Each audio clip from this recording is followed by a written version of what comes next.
Yeah, Kenny Rogers, a good song, a big hit for him. Now, as I mentioned earlier on, we've got a great pleasure to have Chris Gibbs, our new Shire President, into the studio. So welcome, Chris.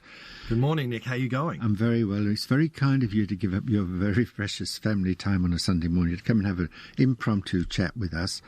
And, it's new, you're new in it, and it's a very, very exciting position. But the thing is that I know you're a strong family man and I know you're an accomplished musician. But if I found your best friend and said, tell me about Chris Gibbs, what's he really like? What would he say?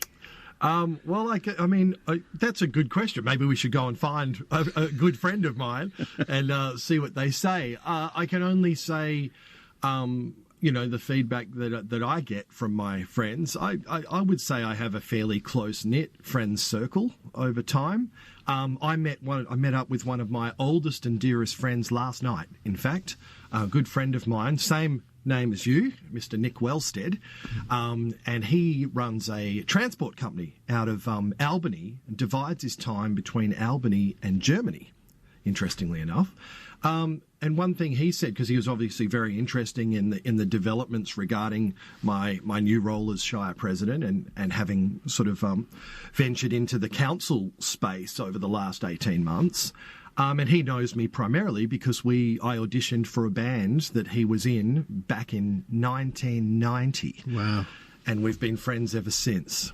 And he said, man, I love the way you do things. I love the way you go, okay, I know that that's what it looks like and I know that we could do it this way and I think that we could really do it. And kind of, I think he was getting at the fact that I tend to sort of stick to my guns a bit and sort of back myself if I think we're going in the right direction, and try not to sort of get discouraged if there's brick walls, you know. Mm. I remember a thing I was sitting in on. I have a background. Part of my background is retail music. So obviously, being a musician, I managed a couple of music stores back at the early 2000s. And I remember we used to go to a thing called AMAC on the East Coast. And it was like a trade show. You know, you go and get deals on new guitars or amps or retail stuff, networking. And there was a guy called Barry Bull, who's quite a famous businessman on the East Coast. And he had it was a seminar called "A Little Bit of Bull Goes a Long Way," right? And I thought that was very clever. But the thing that he said that resonated with me ever since was he said something like, most people give up on a project when they're at about the 90% mark, because that's where it's the hardest. So they've done all of that work, all of that groundwork, and they get to that 90%. But at the time, of course, we never know that we're at the 90%, do we? No. So you kind of get this feeling, oh, this is never going to happen, or I need to change tact, I need to go in a different direction. And then you've got that little push, not knowing that you're only 10% away from the thing that you were trying to get done in the first place. I like to bring that to the table in my whole life. Yeah, so perseverance is key. Exactly, perseverance. There's plenty. I've got a saying with one of my musicians friends at the moment, and it's a very tongue-in-cheek saying, and it is, yes, things could get worse. And it's just like, because there's just like a series of events will happen and you'll go, I can't believe that this gig has gone off to the sideways like this, you know, and those sorts of things. And it just became a little bit of a quip, which was, oh, you know, could things get any worse? And I go, yes, absolutely. You know. It's really interesting, Chris, because I mean, obviously now that you've put your hand up for the senior position on the Shire Council, and you know, and that's so that in itself is a big challenge. So, what made you do that? Why did you do that? Why did you feel that that's something that you really wanted to do? Look, that's a really good question. As you might know, the way that I came into council in the first place was rather interesting. Yeah. Because it was the result of being first reserve and another councillor deciding that it wasn't for them. And I think that feeds in a little bit to why I was interested in taking on the presidency. Because what I would like to see for this council from now through to the next election cycle in 2027, when roughly half the council will be up for re-election, is I would really like some stability. Okay, for various reasons, we actually haven't had that over the last few years. Okay, we've had three councillors actually across 2 election cycles that have actually left mid-term or early into their term. I would like to nurture the current council so that the 7 we have now is the 7 we have in 2027, and we get some stability going and we start getting dynamic and we lead with compassion and empathy. And I think that what I bring to the role is that the ability to actually preside over the council, not just when we're at the meetings, but in the inner workings of the council, to make sure that those 7 people can work together and can have their opposing points of view or their differing viewpoints that they bring to the table, because we've got quite a diverse council. Yeah, you've got some new blood. Yeah, we've got a really diverse council, and I'm very excited about that. But part of the role of the president, I see, is being able to corral that and to be able to nurture it and to make sure that people don't burn out and get discouraged and get dejected, because it's rough. You know, it can be really tough work. It can be really heartbreaking work. And I need to make sure that that resolve stays. And I want to see us carry through so that we're not talking about by-elections or the potential of them and things like that. We've kind of lived under that threat, if you will, for quite a few years now. I want to remedy that. So that was a big part of it, was can we get someone to preside over the council that can unite it and really keep us working as a team despite what we bring to the table that's different. You know? It's a good point, because I mean I've lived here now for 25 years, and I've got to say I think in that time we've probably been in administration 3 times. We've had some bad times, you know, when you think about next door here, when that was all good and running and it just failed, and we spent an awful lot of ratepayers' money trying to get that right. I don't want to talk about specifics because I don't want to pin you down. But you are correct though, Nick, because there are challenges. It's a community with challenges, and I think one of the things about that is if there's a lot happening in the community, with that will come more challenges.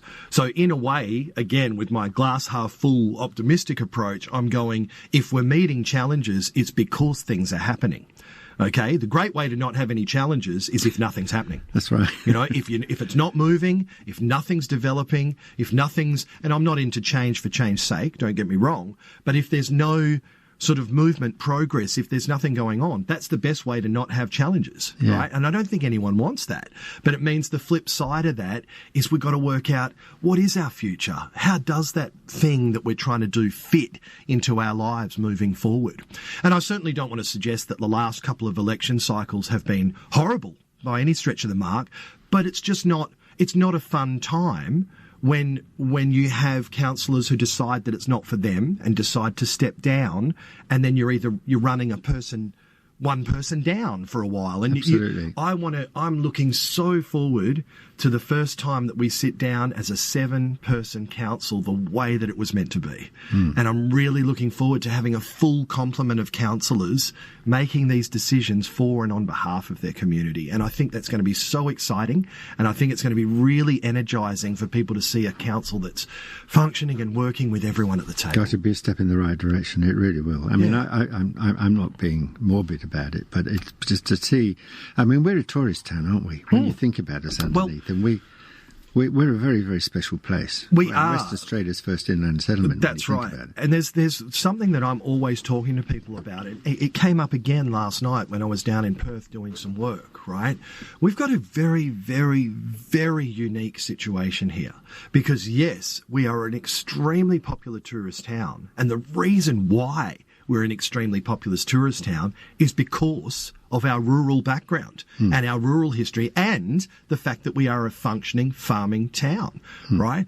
So there's a reason why the tourism works so well. The two feed off each other, right? The reality is if you start in Perth, like last night I was down at the Bell Tower, okay? Right. So if you start, let's say that's our starting point, you can't drive in any other direction for less than 100 kilometres and get anything like this. No, you true. cannot get it. Right? So that's really interesting because if you go north, if you go south, we've developed so much in Perth over the years that now you're pretty much still on a freeway and largely in the outer suburbs, you know? But if you go east, you find this wonderful town, first inland settlement. You find a functioning farming town that's thriving with various sort of various efforts in primary industry, and you find a tourism town that's attached itself to that lifestyle. Let's face it, if you're driving out here in September and you come out on that last bit of road and you see the canola and you see the new animals and you see a festival that's happening in town, and that's when, because that's how I got sucked in, right?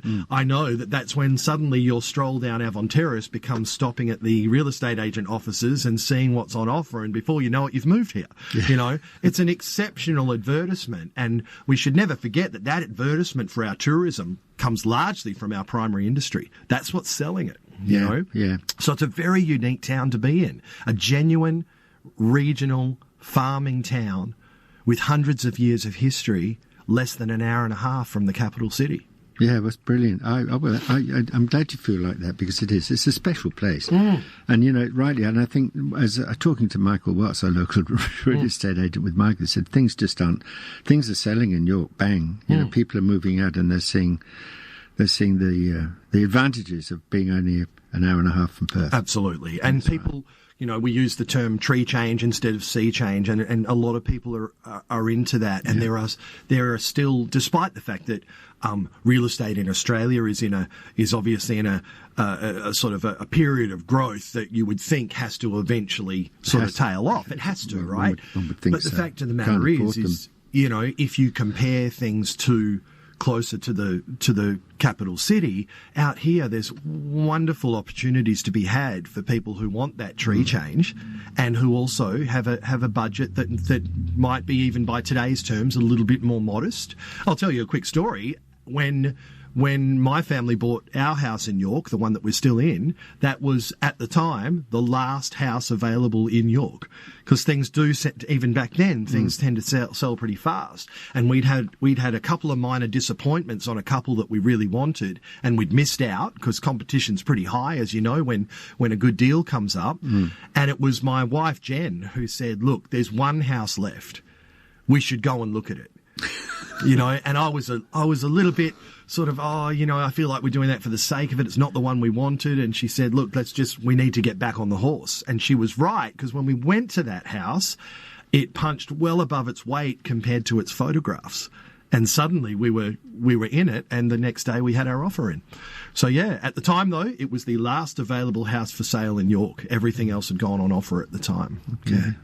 Well, Chris, tell me, I'm not putting you on the spot, but you've been with the council, as you say, 18 months, coming up to 2 years. Yes. You're now leading the council. From your perspective, are there any sort of immediate challenges that you've sort of seen and that you'd like to sort of get down with your new team?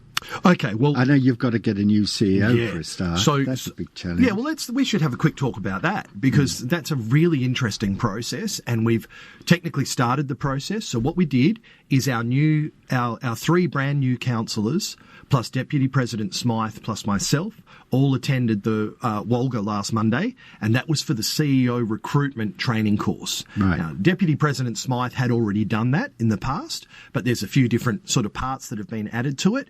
So we had 5 of us there, 5 of our 7, which is great, okay? And we got some really valuable information of the steps. It's a very, very specific process, isn't it? Oh, yeah. So what will happen, so that everyone knows where we're at now, at the Concept Forum, which is coming up on Tuesday, and for the people who don't know out there, Concept Forum is the only time that council gets together behind closed doors. It's where we formulate some of the ideas that you end up seeing on an agenda and at an OCM later in the month. So it's part of this cycle, right? So at the Concept Forum, what we're going to be doing is we're going to be looking at all of the documentation that we used last time to recruit a CEO. We're going to have a look at that and update it. For example, do we have different requirements now to what we had last time? Would we like different qualities? Are we going to have different KPIs that they need to meet? So we're going to look at all of that first. But the big part is we need the expression of interest for the independent panellist, because we need to form a selection panel. Okay? So we need the expression of interest to be looked at for that and go out to community. And we also need the request for quote to go out for a HR specialist attached to the project, because you need to hire someone who's actually in the business of hiring CEOs. All of those things are going to start to happen at Concept Forum next week. And then the community will see by council decisions what's going out and when. So then basically a selection panel gets formed. The selection panel will go through the process of advertising, interviewing, and eventually getting down to a preferred candidate, after which the recommendation comes to council for a final decision. Yeah. So look, when I spoke to the training person down at Mark, down at Wolga, I said, if you had all your ducks in a row, and you were going great guns, and you didn't meet any of those roadblocks we spoke about at the top of this interview, right?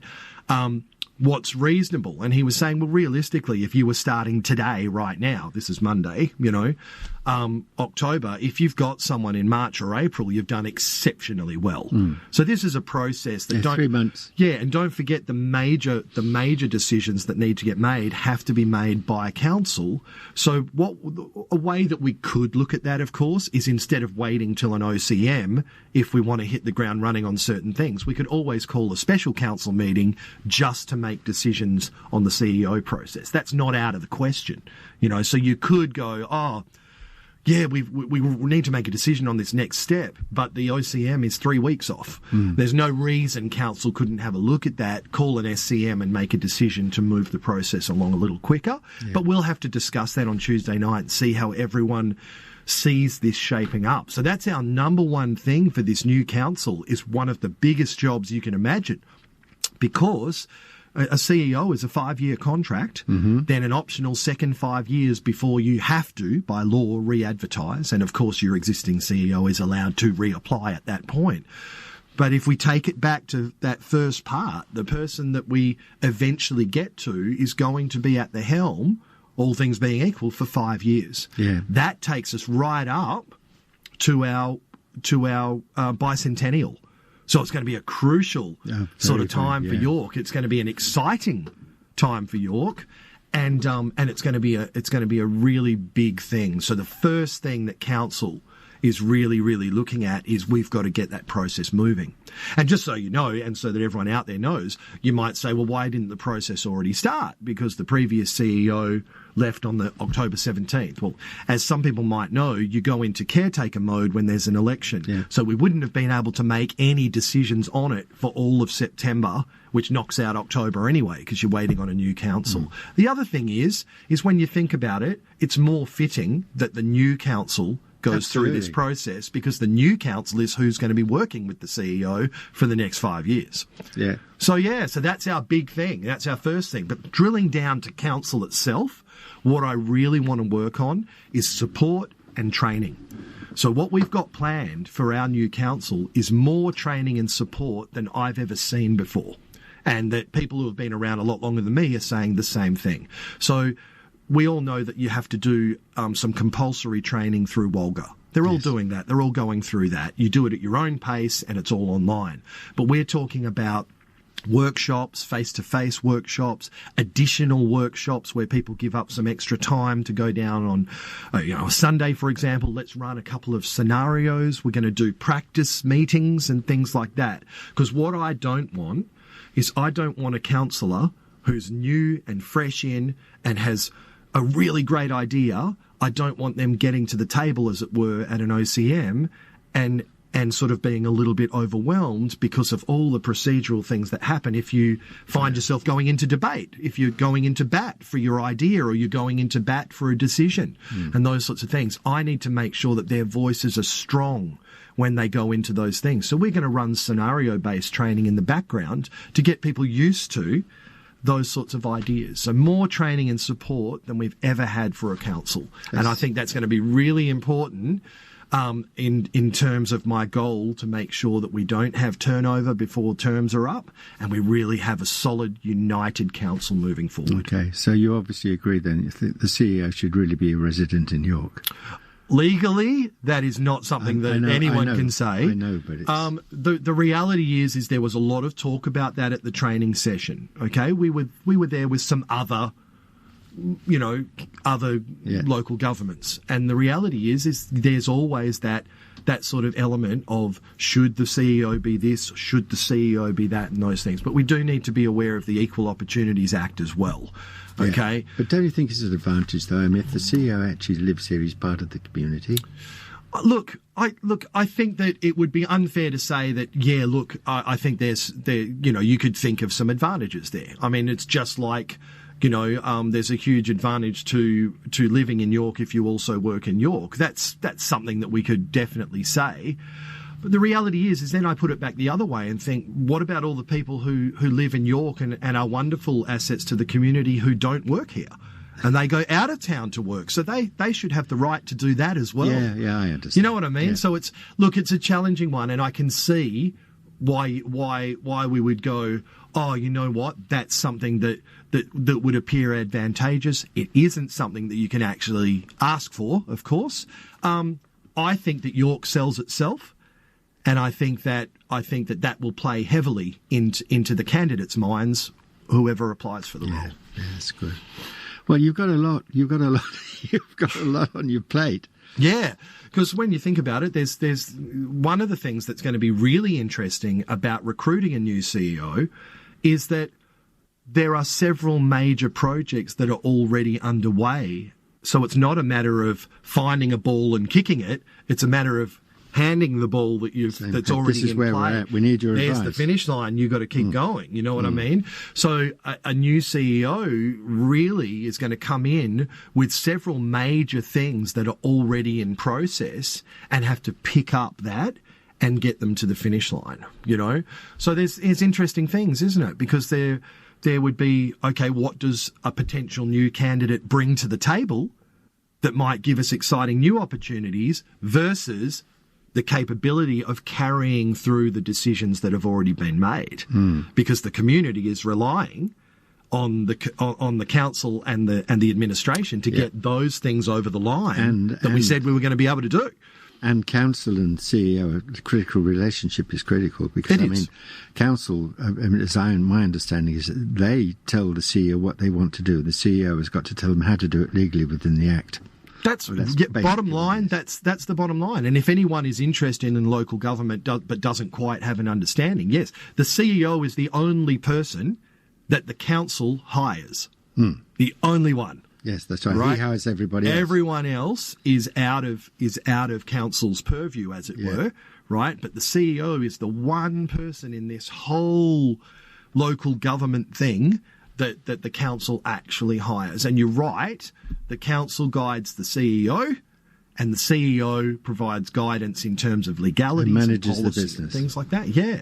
So it's a very, very important relationship. And one thing that I kind of already knew this, of course, but one thing that was really impressed upon me at the recent training was the relationship between the president and the CEO is crucial. Right, because the president is the person who's speaking for his council to the CEO, right? And if that's not working, that's going to be a problem. Oh, so I'm sort of in the hot seat there, going, right, I've got to make sure that what the direction this goes in, that I'm going to be able to function well with the new person and get everyone on the same page and have a dynamic relationship that does great things for this Shire. Well, as I said, it was just an impromptu chat. I've sort of put you on the spot a little bit. I didn't mean to do that. No, that's I just totally thought fine. It was a great opportunity for you to just come in and just have a brief chat about what it is. You've got the job in front of you, and I just want to say congratulations and good luck on assuming that this can be quite odious. Yes. You've got a lot of different people, a lot of things to deal with, and you've got a lot of ratepayers. You've got lots of things happening. So good on you. Yeah, well, thank you. And look, so far the response from community has been excellent. It's been really good to talk to people about what they're excited about, what they're worried about, and all of those sorts of things. But I'm no stranger to that because I was a pretty sort of available counsellor when I got onto council anyway. But yes, you're right. The visibility and the responsibility has increased incrementally here. So that is not lost on me. There's a lot that needs doing, and there's a lot of restructure in my life in the background to make sure that there's appropriate time and space to do this role effectively for York. So it's I hope to bring optimism to it. I hope to bring a little bit of humour to it. And some energy. But I hope to bring energy to it. I think I do that reasonably well. Yeah. And the one thing that I don't want any of that misinterpreted as is not taking it seriously. Yeah. It's a very, very serious role. And a lot of thought went into this in the background before deciding to put my hand up. And I'm relishing the task of seeing what we look like as a council at the next election cycle in 2 years. Well, Chris, seriously, congratulations. And I wish you the very, very best of luck. And I can't thank you enough for coming and spending some of your valuable Sunday morning to have a chat. Yes. And maybe, down the track, if some things we can do that.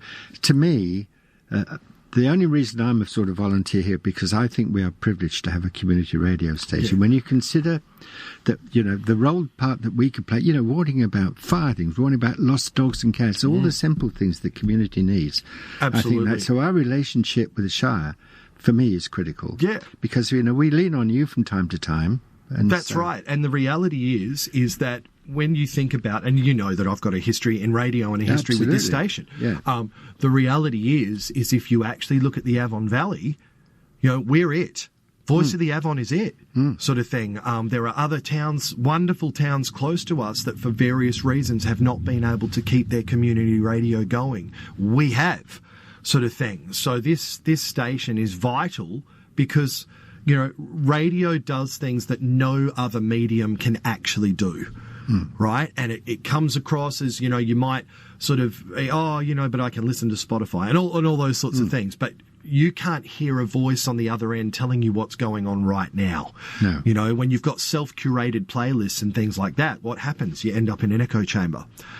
Switching onto your local radio station, you find out what's in your world immediately. Absolutely. Not a nationally syndicated thing, a local radio station where the DJ is probably your next door neighbour and is literally 5 minutes down the street in the studio. That is really, really special and it needs to be protected and nurtured. Well, thanks for that, Chris. And as I say again, I want to wish you really good luck. I think you're doing an admirable job and I wish you the best of luck. Cool. Well, thanks. And I can't thank you enough for coming in. Yeah, I've had a really good time. Thank you very much. Well, no doubt we can see you again at some stage. Yes. Okay, let's have some music. Thanks, Chris. Okay, let's